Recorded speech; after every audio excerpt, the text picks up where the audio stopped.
Hi, I'm Zibby Owens, and I am the host of this podcast, Moms Don't Have Time to Read Books. I am also a newly minted USA Today bestselling author of the novel Blank. I've created a whole community of book lovers around this podcast, a publishing company, reading retreats, a bookstore, and more. Learn more at zibbymedia.com or follow me on social at Zibby Owens or join the community at Zibby Readers. Tana French is the author of The Hunter, a novel. Tana is the New York Times bestselling author of 8 previous books, including In the Woods, The Likeness, and The Searcher. Her novels have sold over 3 million copies and won numerous awards, including the Edgar Anthony McCavity and Barry Awards, the Los Angeles Book Prize for Best Mystery Thriller, and the Irish Book Award for Crime Fiction. She lives in Dublin with her family. Welcome, Tana. Thanks so much for coming on Moms Don't Have Time to Read Books to discuss your latest novel, The Hunter. Congratulations. Thank you, and thank you so much for having me.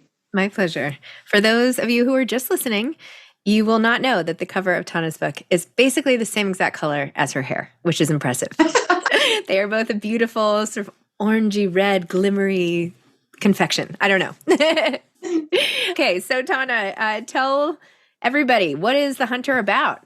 Well, it is about a small village in the west of Ireland during a summer that's having a heat wave, which we do not have an awful lot, and 2 men come to the townland. One of them is coming home. He's a guy, kind of ne'er-do-well, who went away a few years ago and is now back. And both of them are coming to get rich, or so they think, and one of them is going to die that summer. And meanwhile, there's a guy called Cal. He's a retired Chicago detective. He's built himself a new life there with a girlfriend. The 2 of them are raising a local teenager from kind of a half-year-old kid into a good kid going good places. But this is the teenager, Trey's father, who has come back. And all their relationship starts to get a little bit disrupted and their delicate balance is under threat. And Cal and Lena, his girlfriend, are both ready to do whatever it takes to protect Trey, but she does not want protecting. She wants revenge. Uh-oh. And where did this idea come from? Where did the idea for the book originate? Well, my last one, The Searcher, was kind of a linked book. It's got a lot of the same characters. It's set in the same place. And where the whole world of this little Irish village came from was I had suddenly discovered the Western genre with Lonesome Dove and True Grit and The Sisters Brothers and all these great books, which I'd never discovered before. And I realized that a lot of the Western tropes are actually a really good match for Irish settings because you've got kind of in both genres, you've got that sense of a wild, harsh, beautiful place that's going to demand a lot of toughness from the people who want to live there. And you've also got that sense of a place that's really distant from the centers of power, both geographically, but also culturally. So the people who live there feel like the power mongers don't know or care about their lives. And if they want to function in society, they're going to have to construct their own rules and enforce them. And I started thinking of bringing some of those Western tropes to a West of Ireland setting. So in The Searcher, I was working with, the stranger who blows into town and things sort of change around him, whether he likes it or not. He's a catalyst for change. And Cal, the guy who's taken early retirement from Chicago PD and come there looking for some kind of peace and moral certainty, he's that guy. But in this one, I was thinking about other tropes. I was thinking about, the gold rush, there's gold and then there are hills. And I was thinking that actually fits surprisingly well in Ireland because we do have, as one of the characters says in the book, an awful lot of ancient gold artifacts. Clearly, there were people digging up and smithing gold thousands of years ago. And there have been teeny mini gold rushes up through the centuries, even quite recently. So that wouldn't do badly. What if Trey's absent father comes home and he's brought along a British millionaire and a scheme to find gold in the townland? And of course, I was also thinking about the revenge trope that shows up in Westerns a lot. And what if Trey, rather than wanting gold, wants revenge? How would those two intertwine? Wow. So how much research did you have to do with the gold rush and the influence in Ireland and all of it?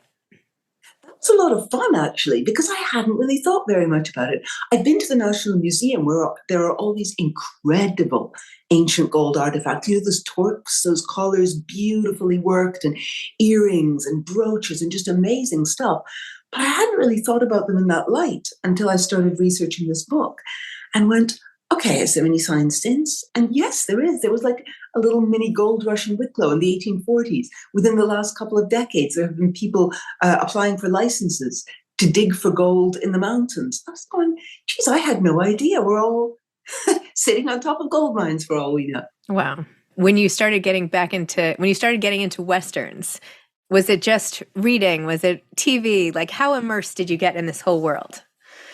It was mostly reading because that's where I naturally gravitate. I love books. That's where I'm going to go. But also a few films, like a few of the older films. My husband, who is very into old movies, Westerns, he was, pointing me in the right direction. Going, you have to see this, you have to see this, just to pick up on what are those tropes that I wanted to use, which ones are useful. But mostly it was stuff like the whole Lonesome Dove Quartet, which I think is one of the absolute greats, not just of Westerns, but of American literature. Lonesome Dove is. But I also dipped into more modern stuff, like the Sisters Brothers, again, which is quite modern, but it is in that sense a Western. It's got that Western theme of a search, of people going looking for somebody and finding other stuff along the way and realizing that this is actually more core to their journey than whoever the guy is that they were actually looking for. There's some wonderful stuff out there. Wow. And tell me how you got your start originally. Like, when did you know, like going back, you were going to be a writer? Well, when I was a little kid, that was what I wanted to be. But I sort of got sidetracked as a teenager and ended up doing acting, training as an actor, and acting for like 10 years. And the thing about acting is I was mostly theater. And unless you're like, Judi Dench, which I never was, your gigs aren't going to line up neatly. There's always space in between. And in one of those spaces, I was working on an archaeological dig, which I loved. And there was a wood not far from the dig. And I went, God, that would be a great place for kids to play. And then instead of stopping there, I went, well, what if 3 kids ran in there and only one came out? And he had no memory of what had happened to the other 2. Like, what would that do to your mind as you grew up? Knowing that the answer to this mystery is hidden somewhere inside your head, but you can't put your finger on it. And what if he became a detective and a murder case led him back to that wood? And I didn't really think about writing it because I'd never tried to write a book before. I just scribbled the idea down on a piece of paper and went off to do the next show and forgot about it. But then I found the piece of paper like a year later and realized I really want to know what happens with that story. And nobody else was going to write it for me. There was only one way to find out. So I sort of started going, well, I probably can't write a book, but I can write one scene and then another scene and then a chapter. And suddenly there I was realizing that I was really serious about finishing this book and finding out. Oh my gosh, that's amazing. And then what was your journey to publication like? Did you find that to be an easy transition? I mean, it's not always easy to say, okay, I'm going to put down the acting gig and now I'm going to enter the new industry. Well, that was a really weird feeling, actually, because if you know any actors, you know that except for like the absolute top echelons, they don't turn down work. They always want more work. And that was the moment when I realized that I had just said no to a really good show because I wanted to finish this book. That was the moment where I went, oh my God, I think I'm really serious about this. I think I've got myself into something that sucked me in. I was lucky because I happened to know somebody who was in publishing in an Irish publishing house, wonderful woman, wonderful editor. And I sent her the first few chapters and went, okay, tell me straight up, is this something that I should be finishing? Or is this something I should be throwing under the bed and never speaking of again?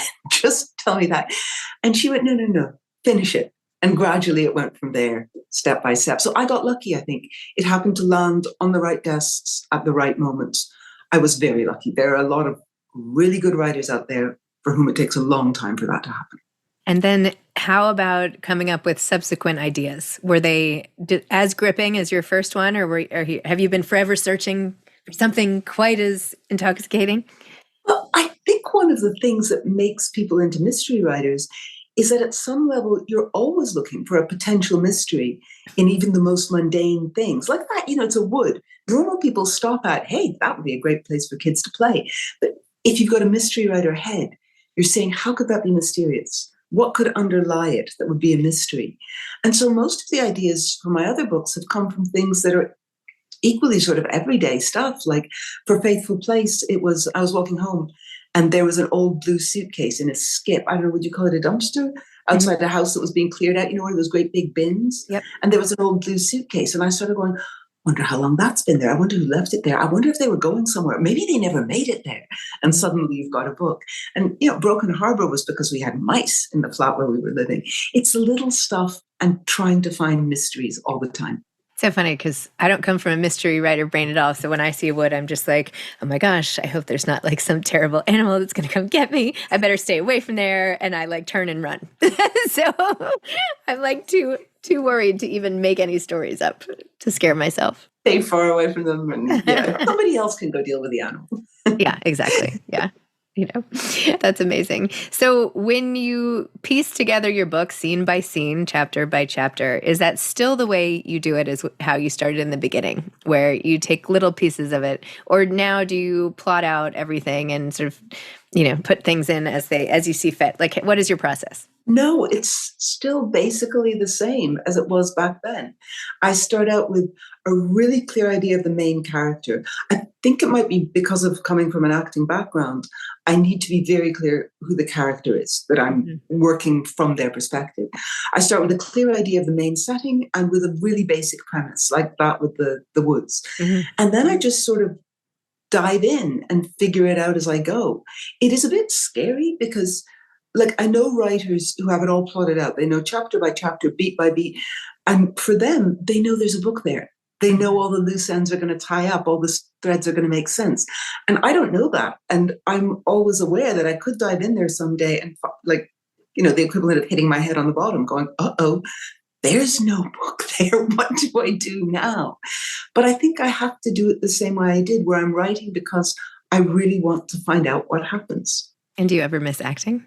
Yeah, I do little bits here and there, but I do miss it. I mean, writing's very solitary. It's a big change after acting. And it's also, I'm not sure what the word is I'm looking for, but it's very solitary professionally as well. Like if you have a bad day as an actor, we're just, those days where you're working away and just nothing works. Your brain is sticky or something. If you're an actor, the director will give you a nudge, or somebody else in the scene with you will throw you something interesting to work off, and suddenly you're through that barrier and everything's working again. If you're a writer, there is no director, there is no other actor. There's you and your notebook, and you had better find some way to unsticky your brain. So I miss that. And I miss the social elements as well. I miss, we've done a show, let's all go to the pub and talk about it. Or we've had a long day's rehearsal, we'll all talk it over. So I miss those bits. But what I love about writing, right, is I'm free to do it whenever. Because as an actor, you're dependent on someone else to give you permission to work. As a writer, I can work whenever I want. All I need is a pen and a notebook. And it's wonderful. It's really liberating. And I still appreciate that. Do you write with a pen and a notebook? Sort of back and forth. Like I'll start scenes with a pen and a notebook and then go put them on the computer and do something else with them and scribble a bit. I'm back and forth and messy and disorganized. That's okay. Whatever works. Whatever works. Oh my gosh. What are you working on for your next book after this? This is weird because I thought The Searcher was a standalone.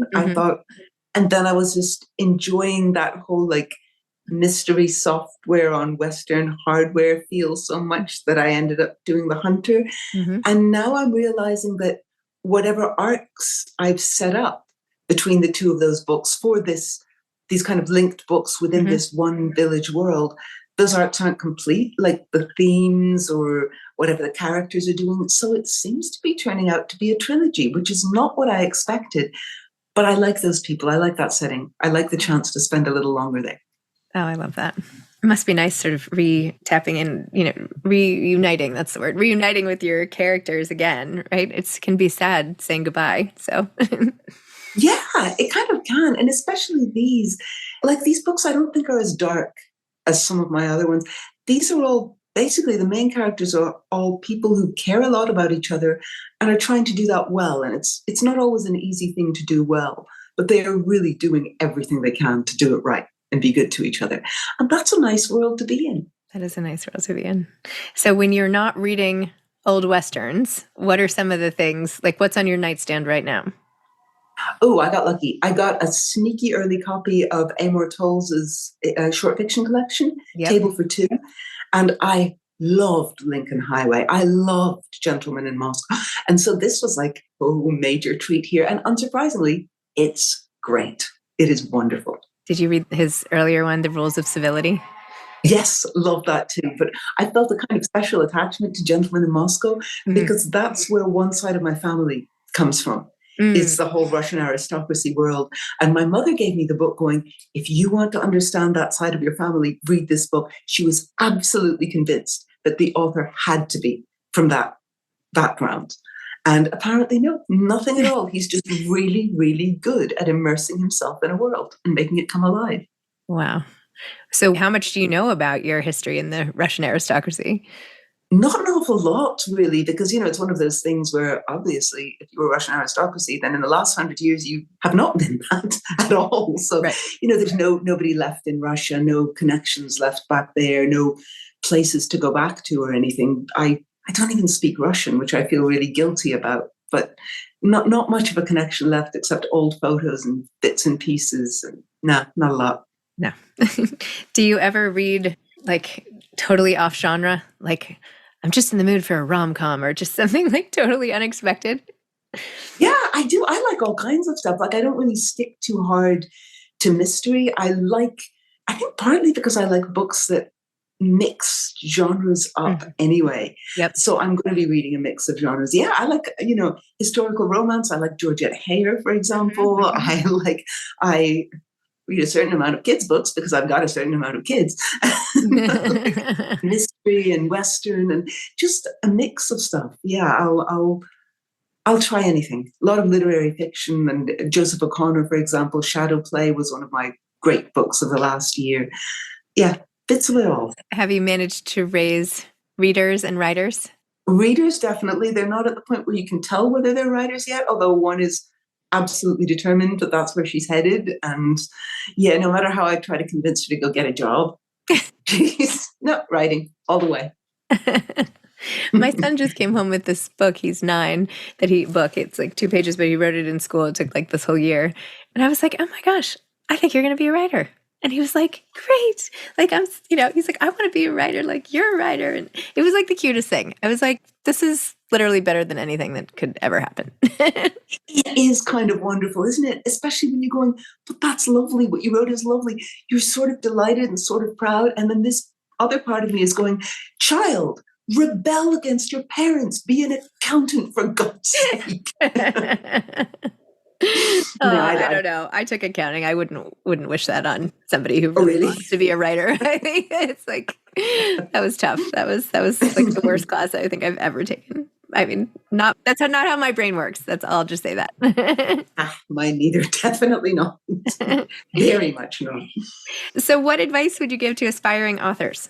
Well, read a lot is the kind of the cliched one, I think, is because the more you read, the more you find things that give you a sense of rhythms of language, rhythms of structure, and that give you a deep sense of character.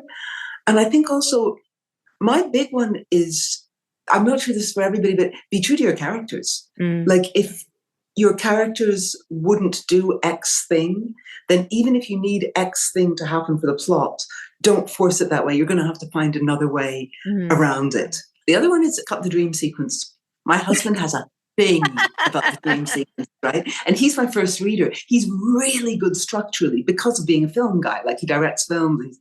He's a film guy. And so he has a demon eye for structure. And one of the things he is just obsessive about is kill the dream sequence. He says it is always either a repeat of something that you already did in the main action, or else it's a lazy way of doing something that you should do in the main act. So I think in 9 books, he has let me get away with 1 dream sequence. Oh my And God. even that was barely even, a couple of paragraphs. So yeah, cut the dream sequence. You can find a better way to do that. And small one on a stylistic level, don't be scared of saying said. Like you get writers who are scared to say she said, he said, in case it sounds boring, but it genuinely doesn't, because as a reader, I know my brain just cancels that out. It's the default. Yep. But if people start throwing in more and more convoluted verbs, like you notice. I remember reading one book where the author was so terrified of using said that characters were like, they were braying, they were hooting, they were bleating. It was like old McDonald's farm in there. Said is fine. You're cool with said. Somebody once told me about dialogue, like, give your readers a little more credit. Like, you don't even always have to spell it out. Like, they'll follow along. Like, your brain just, you'll alternate, and you don't have to always even say it. Yeah. And I end up having to catch myself and cut adverbs from the dialogue thing because, if you're writing a line of dialogue clearly enough, it's going to be clear that he said it happily or angrily or whatever it is. You don't need to tell the reader. The reader is smart enough to gather that part. Right. Or they should figure it out.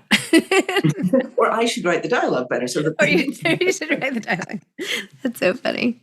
So if you had one chance, if there was one part in one play that someone came to you today and said, I'm offering you this, like, what part would you just never turn down? One. Just one. Okay, can I cheat and go one that I really wish I'd done when I was younger and now I've aged? Yeah. I love Viola from Twelfth Night. I absolutely love her because here she is, right? She has to pretend to be someone she's not. She's surrounded by all these people who are like wildly deceiving themselves in every way, but she somehow manages to hang on to the truth. Like even when she has to deceive, her lines are so carefully structured so that she never outright lies. And she's greeting her brother. She's in love with a guy who's not in love with her. And yet she somehow keeps her sense of humor through it all. And I really like that combination of integrity and resourcefulness and humor under fire. So I would love to give Viola a go. I've been in Twelfth Night, but I was Feste, the clown. I was never Viola. And now I'm kind of thinking I might have aged out. Well, I see a family production in your future. Maybe right. Around the house. Grab the kids, tell them you're doing this whether you like it or not. Yeah, your husband can direct the whole thing, and there you go. Right, there you go. Well, Tana, thank you so much. Congratulations on The Hunter. I wish you all the best, and yes, very exciting. Thank you, and thank you so much for having me on. My pleasure. Take care. Bye, take care, have a good one. You too. Thanks for listening to Moms Don't Have Time to Read Books. If you love it, please leave a review and follow us on social at Zibby Owens and at Zibby Readers.